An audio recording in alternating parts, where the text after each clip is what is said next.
जहां रशिया इतना बड़ा एक्सपोर्टर रहा है पेट्रोल सप्लाई का, ऐसी क्या जरूरत आ गई कि उसको भारत से ही पेट्रोल लेना पड़ गया है। आगे मैं ऐसी कंडीशंस भी आपको बताऊंगा कि जहां पर आपको ऐसा लगेगा कि रशिया ने बहुत बढ़िया गेम प्ले खेला है भारत को पागल बनाने में। और वहीं पर ही यूएसए में बैठे डोनाल्ड ट्रंप को बहुत हंसी आ रही है भारत की इस अपॉर्चुनिटी पर, कि जहां पर ऐसा लग रहा है कि भारत को क्या क्लियरली नहीं दिखाई दे रहा है कि रशिया भारत का पागल बना रहा है। वहीं पर ही आपने काफी सारी न्यूज ये भी देखी होगी कि अब रशिया भारत से पेट्रोल लेगा तो भारत की सप्लाई बढ़ जाएगी। जो ट्रेड डेफिशिएट है रशिया के साथ वो बिलियन डॉलर्स कम हो जाएगा। कहीं ना कहीं इंडिया पावरफुल बन जाएगा। लेकिन असली स्टोरी क्या है वो मैं आपको आज बताने वाला हूं। तो नमस्कार दोस्तों, मैं विकास नागर स्वागत करता हूं आपका इस वाली वीडियो में। तो आखिर कंडीशंस रही क्या कि मोदी को रोना पड़ जाए। तो बात हुई है कुछ ऐसी एक ऑयल जाइंट की जहां पर रशिया खुद पेट्रोल सप्लाई करता है, क्रूड ऑयल सप्लाई करता है और फिर पेट्रोल रिफाइन करके अपनी ही कंपनी से वापस मंगवा लेता है। अब आपके दिमाग में और आ रहा होगा कि भारत में रशिया की कंपनी, तो आओ मैं आपको बताता हूं क्या चीज हुई थी। कि एक जो वेसल है, एक जो टैंकर है क्रूड ऑयल का, पेट्रोल रिफाइन का जो भेजा गया है भारत से रशिया में, वो 5 अगस्त को पहला लॉट सप्लाई हो चुका है। कि जो कंफर्म करा है किपलर शिप ट्रैकिंग ने। ये लंबे सफर की जो जरूरत खुद दिखाती है कि भाई रशिया कहां कहां से सफर करता हुआ ये लॉट लेकर आया है, ये रिफाइंड पेट्रोल लेकर आया है इंडिया से। तो कितनी ज्यादा रशिया को इस टाइम पे जरूरत पड़ रही है इस वाले क्रूड ऑयल की। जो गैसोलीन उसने भारत से लिया है, गैसोलीन यहां पर एक तरीके से पेट्रोल, रिफाइंड पेट्रोल जो है वही काम कर रहा है। और रिफाइंड पेट्रोल, आपको यह चीज और बता देता हूं कि रिफाइंड पेट्रोल जो भारत एक्सपोर्ट करता है वो दूसरे नंबर पर है। टोटल 56.3 बिलियन डॉलर्स तक का भारत एक्सपोर्ट करता है रिफाइंड पेट्रोल दूसरी कंट्रीज को। लेकिन कहीं ना कहीं भारत अभी भी काफी बड़े डेफिशिएट में भी देखा जाता है, यानी भारी नुकसान में भी वो देखा जाता है। तो ऐसा क्या कंडीशन आ गई थी कि पहले आपको यह बताता हूं कि रशिया को भारत से पेट्रोल लेना पड़ गया। कि यूक्रेन ने क्या स्थिति हुई थी कि रशिया और यूक्रेन अभी युद्ध में है। यूक्रेन ने रशिया की काफी सारी ऑयल रिफाइनरीज को ड्रोन अटैक से खत्म कर दिया है। जहां आप देखोगे कि लास्ट वीक 5 ऑयल रिफाइनरीज को टारगेट करा गया और अभी इसी हफ्ते 2 और रिफाइनरीज को टारगेट कर दिया गया, जिसकी वजह से कंडीशन इतनी खराब हो गई कि जो 55 रीजन है रशिया में, उनको ऑड इवन डेज पर फ्यूल देना पड़ रहा है। कि अगर आज ने आपने 3 तारीख को पेट्रोल लिया तो 4 तारीख को नहीं मिलेगा, 5 तारीख को लिया तो 6 तारीख को आपको नहीं मिल पाएगा। वहीं जो किसान है उनको ट्रैक्टर चलाने के लिए जो फ्यूल चाहिए वो उनको नहीं मिल पा रहा है, जिसकी वजह से वो किसानी नहीं कर पा रहे हैं। वहीं पर ही जो हार्वेस्ट सीजन है जो पिछले साल से 3 गुना स्लो देखा गया है। जहां पर एक ग्रोथ हुआ करती थी किसान में, हार्वेस्ट में, जो एग्रीकल्चर वो किया करते थे, 3 गुना नीचे गिरावट देखने के लिए मिली है रशिया को। तो रशिया को बहुत नीड है इस टाइम पे पेट्रोल की। तो हाथ तो उन्होंने बढ़ा दिया भारत की तरफ और भारत ने एक्सेप्ट भी कर लिया है। लेकिन जिस ऑयल रिफाइनरी से रिफाइंड पेट्रोल मिलने वाला है रशिया को, उस कंपनी का नाम है, जो गुजरात में है, वो उस कंपनी का नाम है नारायरा एनर्जी।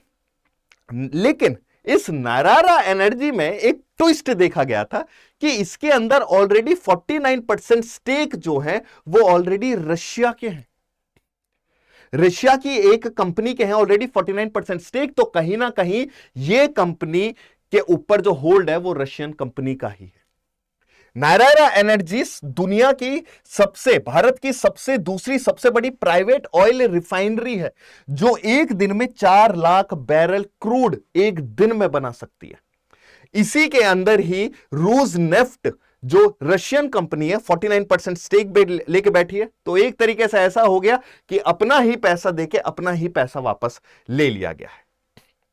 जैसे ही ये न्यूज बाहर आई थी कि नारायरा ऑयल रिफाइनरी रशिया को पेट्रोल रिफाइंड कर सप्लाई करने वाली है, वहीं पर ही बाकी जो बैंक्स, इन्वेस्टर्स हैं, उनको डर लगने लग गया कि कहीं हमारा पैसा खतरे में ना आ जाए, कहीं दूसरी कंट्री सैंक्शंस ना लगा दे। तो वहीं पर ही एचडीएफसी ने अपना पैसा खींच लिया। उसके बाद जो क्रेडिट लोन दिया जाता था जो क्रेडिट लोन दिया जाता था, इनको ट्रेड क्रेडिट दिया जाता था, वो भी अब देने से मना कर दिया गया है। और वेस्टर्न जो इन्वेस्टर्स हैं उन्होंने भी अपना पैसा यहां से निकालने की बात कर ली है। अब मैं आपको एक बारी के लिए बताता हूं कि जो ये 5 अगस्त को ये जो लॉट भेजा गया है, ये किस तरीके से भेजा गया है। आप देखते हैरान हो जाओगे। क्यों? क्योंकि रशिया और इंडिया के बीच में जो ट्रेड होगा, यूएसए ने साफ सिंपल बोल दिया था कि मैं सैंक्शंस लगा दूंगा। तो इनको डायरेक्ट ट्रेड के थ्रू तो भेजा नहीं जा सकता क्योंकि रिस्की है।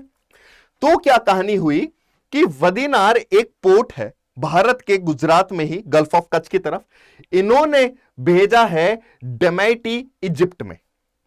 डमैटी इजिप्ट भेजा है। यहां पर तेल को चेंज करा गया हुआ है, तेल को चेंज करा और इजिप्ट के थ्रू फिर वो रशिया के अंदर भेजा गया है।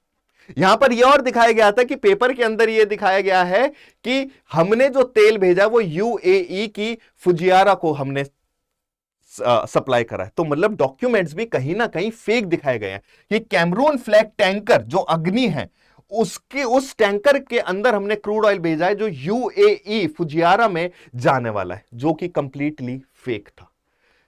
अब क्या चीज हुई कि ध्यान से देखो, वदीनार गुजरात से रशिया की एक शिप आती है जिसका नाम होता है साइक्लोन। उसके बाद इसको इजिप्ट में ट्रांसफर किया जाता है। कौन सी शिप में? जो कि गार्नेट शिप है, जो ओमान की है। अब इस शिप को जब ये ऑयल ट्रांसफर किया जाता है इस शिप में, फिर ये लेकर जाती है सीधा कहां पे? रशिया में। क्योंकि डायरेक्ट नहीं भेजा जा सकते हैं, तो कहीं ना कहीं बाकी जो यूरोपियन यूनियन हो गया है, यूएस हो गया, उनकी आंखों में धूल झोंकी गई है। लेकिन इसमें देखा गया है कि यार जब खुद का पैसा रशिया इन्वेस्ट कर रहा है, उसकी ही कंपनी, जहां पे एक रशिया कंपनी का 49% स्टेक है, वही पैसा उसको वापस ला रही है, तो कहीं ना कहीं भारी लॉस होने वाला है भारत को।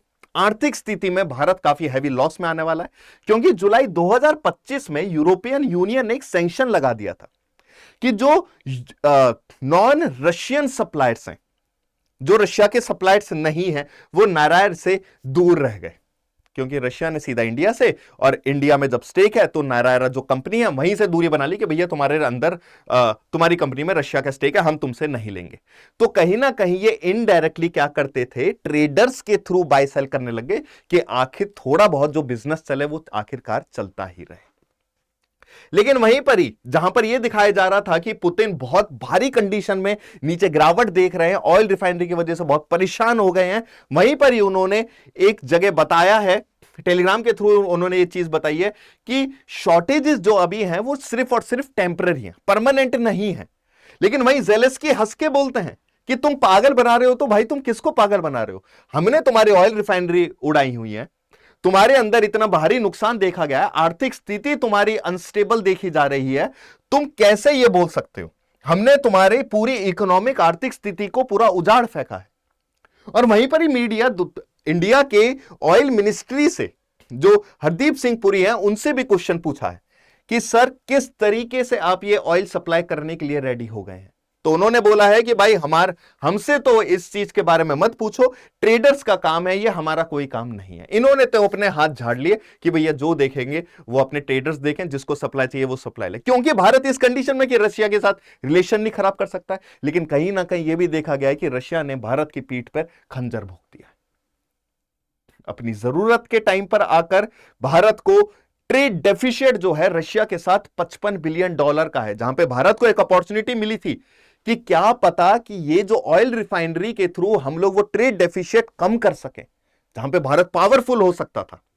वहीं पर ही आपको जो ये मैंने न्यूज बताई है, आपको जो ये मैंने फैक्ट बताए हैं, ये सही फैक्ट है कि यहां पर भारत को आर्थिक स्थिति में नुकसान होने वाला है। कंप्लीट फ्रीडम भारत नहीं ले पाएगा इस ऑयल एक्सपोर्ट में।